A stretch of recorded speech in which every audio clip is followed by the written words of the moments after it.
Let's start with a basic investigation into the effect of resistance on current strength. So we want to build these 3 circuits. The top are pictures of the circuits we're going to build in the simulation, and the bottom are circuit diagrams of the same circuits. We can see each circuit has a battery and a 10 ohm bulb. In the first circuit, there's only one resistor. Its resistance is 10 ohms. In the second circuit, 2 10 ohm resistors, and in the third circuit, 3 10 ohm resistors together with the bulb. These are the same circuits that we built in a previous investigation. The difference now, which is not shown in the pictures, but is shown in the circuit diagrams, is that we're going to put an ammeter into each circuit. So let's open our simulation and we build our circuits. We place the batteries at the top. Each circuit has a bulb. The first circuit has 1 resistor, the second 2 resistors, and the third 3 resistors. And in all cases, the circuits are completely in series. We put in a switch in each case so that we can open and close the switch as we wish. And then, of course, we need to close the circuits using good conductors, using wires. Now we've completed the circuits, we can close the switches, but first predict how are the brightnesses going to compare. We close the switches and we see that the first circuit with only 1 resistor is brightest. So now what we need to do is to put in the ammeters. Ammeters must always be connected in series. So to do that, you have to break the circuit to open up a space, a gap into which the ammeter can go. So there's the ammeter in the first circuit. We go to the second circuit, break it, put in the ammeter, connect the ammeter's 2 ends, 1 to each side. Now the ammeter is connected in series. Third circuit, we break it, open up a gap for the ammeter, put the ammeter inside. And there you can see the readings. So what question are we asking here? What are we making different between the 3 treatments now? And what are we testing to see whether that affects something else? How does independent variable affect dependent variable? What goes in those gaps? How does the number of resistors in series affect current strength? We can see we are varying number of resistors in series between the 3 treatments, between the 3 circuits. And we've got an ammeter in there to measure current strength because we want to see how the number of resistors affects that. Now we can word that differently. Instead of saying how does the number of resistors, we can rather say how does the resistance affect current strength. And the resistance for the first circuit is 20 ohms, and for the second circuit 30 ohms, for the third circuit 40 ohms. And that's a more meaningful independent variable than number of resistors, because you could have only 1 really strong resistor and many low value resistors. So number of resistors is not really a very useful variable. Resistance, which tells us how difficult the overall circuit is, that is more useful. So that's the question we're asking here. How does resistance affect current strength? What must be the same between these 3 treatments so that this is a fair test? We must have the same potential difference of the battery, and in this case we're going to make it 9 volt. And so what is your prediction? Now actually you've already seen the results from the simulation, but at least explain why. Then we also need a table into which we can put our results. Our question is, how does resistance affect current strength? So we know that resistance is the independent variable and current strength is the dependent. So what should we write for our heading? A table showing the relationship between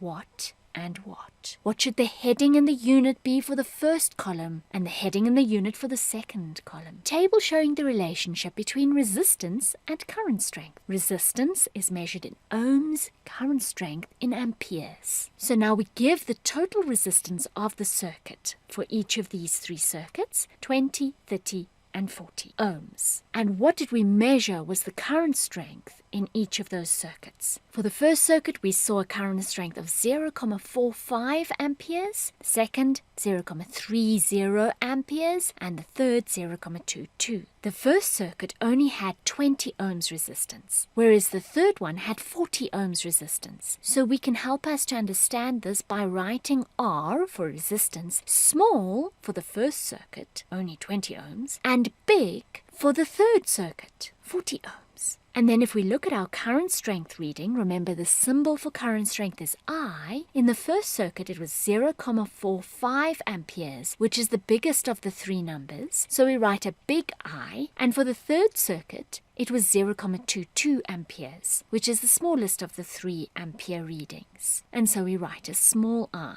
So what can you see about the relationship between resistance and current strength? Can you see that when resistance is small, current strength is big? When resistance is big, current strength is small. There's an inverse relationship. Here we have the values put into the table, and again we see this inverse relationship. When resistance is small, current strength is greater. Resistance is greater, current strength is small. We plot this on a graph. I've already done that for you, but what's missing is the labels. We need the heading for the independent variable and its unit on the x-axis. What goes there? And for the dependent variable and its unit on the y-axis. Decide what goes there, and then our heading for the graph can be graph showing the effect of independent variable on dependent variable. Pause the movie until you've filled in these gaps. Graph showing the effect of resistance on current strength. Resistance is plotted on the x-axis because it is our independent variable. It's the one that we make different between the treatments. And as a result of that, current strength is different between the treatments, and that we plot on the y-axis.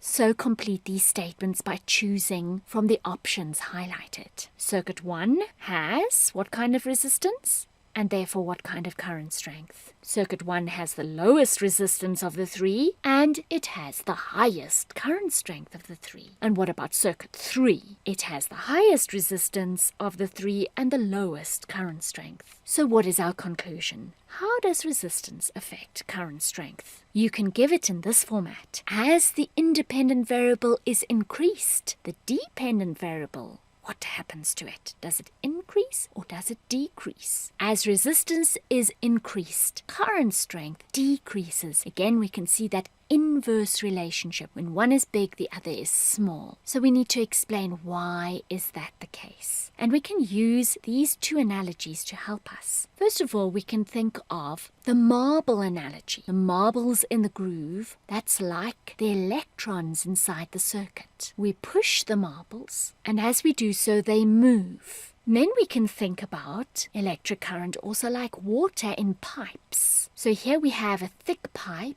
on either side of a thin pipe. And it's all connected and there's water filling all of this. The thin pipe is like a resistor. It's more difficult for the water to flow through the thin pipe. Then we have water pressure, that's like voltage pushing the water. And as the water moves, that's like electric current flowing. So we can liken these three circuits to three marble circuits. And in the first circuit, we have some sandpaper, just a little bit, a small piece of sandpaper, covering part of the grooves under the marbles, making it a little bit difficult for the marbles to move. That's like the low resistance of the first circuit. In the third circuit, it's like we have a long piece of sandpaper, much more resistance. And in all cases, we must push the marbles equally strongly. Where will the marbles move most easily? They'll move easiest when we only have a bit of sandpaper. They'll move with the most difficulty with a long piece of sandpaper. So we'll have a higher rate of flow where it's easier, a lower rate of flow where it's more difficult, a higher rate of flow where there's less resistance, a lower rate of flow where there's more resistance. If we think rather about the water analogy, the first circuit is like if we have not such a very narrow pipe joining these two bigger pipes. But the third circuit, where we have high resistance, is like having a very narrow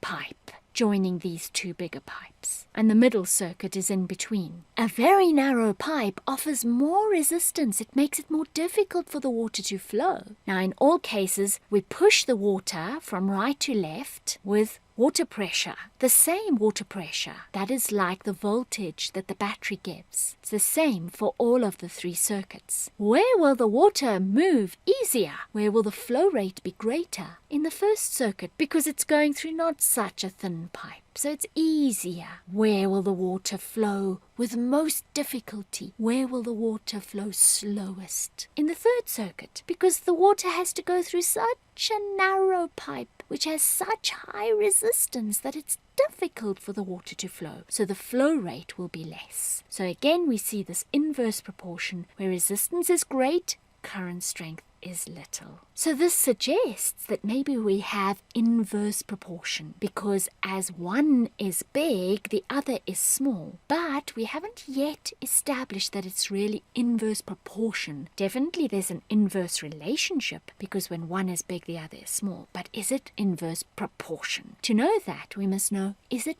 by the same factor that these two variables change? And a way to test that is that if it is inverse proportion, if you multiply the two by one another, they must give the same value always. They must give a constant. So let's check if that is the case. So here we have our data. Let us add another column to our table. So our question is, how does resistance affect current strength? So we have our data of resistance and we have our data of current strength. That's the independent and the dependent variables. If they are inversely proportional, when we multiply the two together, we will get the same value for the three readings. We will get a constant. So we need to, in this gap, multiply R's value by I's value. Pause the movie while you do that. And indeed, we do find a constant value. 20 times 0,45 equals 9. 30 times 0,3 equals 9. 40 times 0,22